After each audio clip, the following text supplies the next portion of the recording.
Hey, welcome back. I'm sorry we lost the sound with Phyllis, but we will have her come back on the show at a later date. We're going to move on to our next guest and stay on schedule because my Hong Kong buddy is here. I didn't know it. She didn't know it, but we both love Hong Kong and we're good friends now. Katherine is in the room. Hey, Katherine, how are you? Hey there. Great. Happy International Women's Day.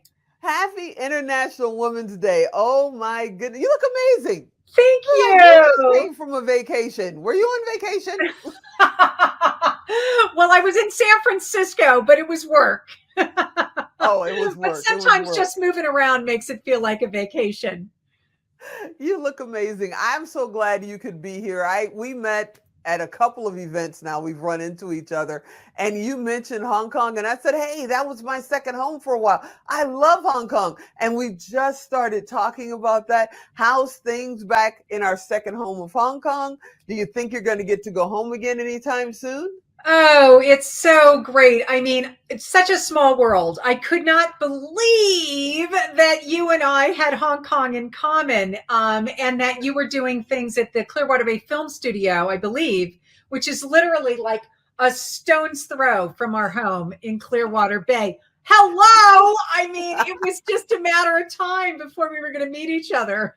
And see, if I had known, I would have come by and we would have had coffee there. It's I like, would love but that. I would love we that. have to go meet across the pond that way, not England, but Yes. Hong Kong really soon. Now that things seem to be getting better. I hope Well, it's I getting hope better. so. I know that, we each have a deep love in our heart for Hong Kong. And so a shout out to everybody there who's going through what feels like the worst wave, believe it Yeah. or not, for Hong Kong is right now. And Yeah. so just love and blessings and showering the community there with the support from us who feel a little bit further down the line, because I guess that wave hit us faster since we didn't have the no COVID sort of COVID free policy that Hong Kong has had for so long. And it appeared that, bless that community, they had nothing until now. So it's rough Yeah. right now. It's rough, but Wow. Hong Kong's resilient and they're going to get through it. Yeah, you and I can sit here and talk about Hong Kong all day, but everybody else is going, "Yeah, but what else does she do?" So let's talk about what else you do, because other than traveling and looking amazing, you actually have programs. You are, a TEDx talk speaker multiple times. You're on stages. You've been on several television shows over the years. Let's talk about what your specialty is and why did you choose it? Thank you so much. So the conscious parenting revolution is my passion. And it's to really bring, well, I can, at least in my little way, the paradigm shift that I believe is necessary for parents to begin to see children as people too. So that those behaviors that we want to come down hard on, we're able to see them instead as the tragic expression of an unmet need. And that paradigm shift to seeing those quote unquote bad behaviors as the expressions of unmet needs opens up so many possibilities for compassion and empathy that kind of spring forth when you see someone suffering rather than being badly behaved. So this is a real paradigm shift in parenting where the authoritarian behavioralist, because I said so, because I'm the mother, because I'm the father, because I have a position of power, you're supposed to do what I want. And that is an old paradigm. We know it activates retaliation, rebellion, and resistance, the proverbial 3 R's, and that Mm-hmm. we then spend 75% of our time managing the reaction to how we dealt with the initial problem. And that reaction, one of my TED Talks is "The Rebellion is Here. We created it and we can solve it." And I focused on really looking at school shootings and Mm. recognizing that a lot of those kids that are acting out in these massively tragic ways, we can trace back to not having been seen, heard, and understood from their perspective. And just that ability to see past the surface behaviors that are usually socially unacceptable and we want to judge them as horrible because they are horrible behaviors. And yet Mm-hmm. they are the expression of the unmet need. And if we focus on the source as opposed to the presenting problem, we move past the symptom into the source of the issue. And that shift in consciousness is going to be the change. It's going to make the difference. So, I come from old school. My parents raised me the old school way. I have grandchildren now that are 2.5, 7, and I believe 16 going on 30. He'll be 16 in a couple of months. Um, how do I communicate with them? How do I get them to understand? Because I want to do it the way my parents did. I Yeah, told you to do it because I told you to do it. And that just doesn't work with my really doesn't. grandchildren. My grandchildren look at me and go, yeah, no, that's not happening. It's not going to How, happen because how do here's you what, how do you do it when you're stuck in the old school way? How do you change your mind, change your life? yeah, well, here's an easy way. Would you ever say to me, do it because I said so? No. Of course not. So you would never do that with another adult. Right. So why do we think it's okay to do it with children? There's a power differential that's intrinsic. There's also a differential in terms of responsibility. Of course, as adults, there's a natural dependency that children will have on us. And we want them to be considerate, and we want them to be thoughtful, and we want them to have, you know, good values and to live lives filled with good deeds and to be citizens that contribute back to the planet. And we have all of these beautiful ideas that we hope for them.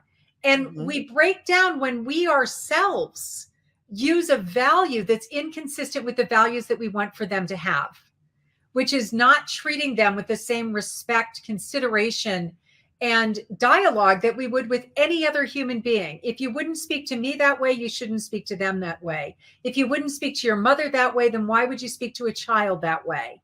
The minute we change our perspective and look at children as people too, what would naturally flow forth from us and how we would communicate will be different. I remember my daughter at 5 years old saying to me, Mom, that lady would never have spoken to you that way. And it was such an extraordinary realization on her part that there was something about how that woman was communicating with her that indicated that she was looking down on her and that she didn't have the same regard for her as she did for an adult. It was a negative view of children. And Pia, God bless her, she was filled with, integrity, honesty, and sharing was coming from that place within. And yet a lot of adults look at children and they think that they're trying to take advantage of them or being manipulative to get what they want, that there is all this negative perspective that we look at children with. And I don't even think we realize we're doing it because we don't really have an awareness of the negative view of children. Although we say things that indicate that when we look at their behavior, we look at it differently than we do in other adults. So the question I have now is, especially we're quote unquote coming out of COVID. I personally don't know if we'll ever come out 100%, but we're trying. We're trying to make some differences, trying to get back to the new normal. And people are trying to make up for time they lost at work. They're working double time. They're trying to get everything back in place. Some things, those things are gone. You need to let it go. But their kids have become something on a to-do list to me. It's like, I've got to make sure that Billy gets the soccer practice. It's in my schedule. How would you get somebody to understand that what you're saying, treat them like they would treat their best client, their best friend, an adult, and not just on the list, get in the car, let's go. What would you say to them? So great. I'd say, take a breath. Right? Take a breath, pause, and remember why we had children to begin with. And all those things that are inconvenient, that get in the way of our to-do lists, that get in the way of us getting to the next thing and checking it off and being productive. If we imagine what joy there is in the fact that we got blessed to have children, not everyone who wants them gets them. And yet we did. And so we have this beautiful relationship that we get to cultivate with our children. And I know for me, I've been one of those people who's been checking the list and, just getting it done and like getting everybody where they need to be on time and, all of that stuff and going through the list. And I know I've had this shift. And I even remember my daughter saying, because she was finishing her last semester at USC, here on the sofa at this house because of COVID. Ooh. And her boyfriend was here too because he was finishing his first year of med school, and he was doing it here at this house as well. So it was so fun. We got to have them around, and Pia would say things to me like, Mom, we're all going to have dinner now. Would you stop working and come join us? And I thought to myself, wow, it's so true. We can get so caught up in our to-do list and being busy and productive and all that kind of stuff. And we might look back on our lives and say, oh my God, I missed that chance. I'm not going to miss those chances anymore. My daughter got in today. I'm going to celebrate. It's International Women's Day, and my daughter just learned that she's been accepted into the PhD program in clinical psychology Oh, at awesome. Northwestern Congratulations. University. And she also got word from CU Boulder that she was their unanimously number one pick for their PhD program at CU Boulder. Wow. So now she's got this big decision to make where she's going to go. And I'm just celebrating, and I'm going to go to Chicago and meet her this weekend. And I'm going to go to Northwestern and tour the campus next week. And then we're going to come back here and go up to Boulder, and I'm going to soak up every minute that I have. Well, Chicago's my home. You're going to love Northwestern. It's an amazing campus. It's an amazing campus. You're going to love it. Congratulations. I didn't realize that. Yeah. Oh, that's fantastic. Born in Gary, Indiana, raised in Chicago. That's home for me. But terrific. Before people send me hate mail, let's tell them about your program and how they can connect with you and what you're offering to help them, because they've got, a 16-year-old going on 32 and they're going, I'm 2 inches away from locking them out the door. I'm telling you, I'm 2 inches away. So how do your programs work, and how would they get connected with you for your programs? Thank you. Yes. So I have a 90-day parenting reset. And the 90-day parenting reset is an opportunity for parents to reboot their relationship with their kids. And it's great. I have people in the training program who have kids who are actually as young as 5 and as old as 27. So there's kind of right now, at least, and it's always changing because people come and go into the program. But essentially what I offer is, the COVID version was that I got to go online, and that's been wonderful because I have people who tune in from Dubai. I have people who tune in from Hong Kong and Los Angeles and Denver and all over the world. And we all come together on Monday nights when I do my coaching at 6 p.m. Pacific time. And then in between each Monday night coaching call, they go into the landing page where the 90-day parenting reset training videos are. And that's where every week there are 2 or 3 training videos for half an hour, 20 to 25 pages of reading and workbook exercises. And that's the self-study part. And then they come into the group calls and they get the coaching. And I work together with a pediatrician as well. And then she'll meet with them separately for half an hour every month. And then they get some personal time with me as well. So it's that combination of one-on-one, group coaching, self-study. And I think it's the best program I've ever had. And it's one of the great birthing processes of COVID is that we're forced to do things that we wanted to do for years. For years, I had people say to me, if this was online, my sister in New York could take it with me. If this were online, people in other places in the world could do this with me.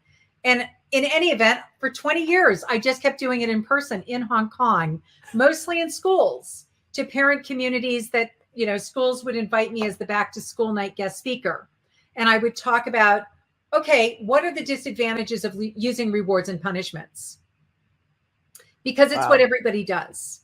Yeah. And I get to talk about, the problem with getting people to change their behavior because of what you're going to do to them is that it gets them focusing on this thing you're going to do, the goodie they're going to get, or the thing they're going to suffer, as opposed to really beginning to understand, what is it about my behavior that is upsetting to the other person, and how can I be considerate of other people's needs? So inadvertently, people are focusing their children's minds not on being considerate of others, but focusing even more on themselves and what am I going to get or happen to me?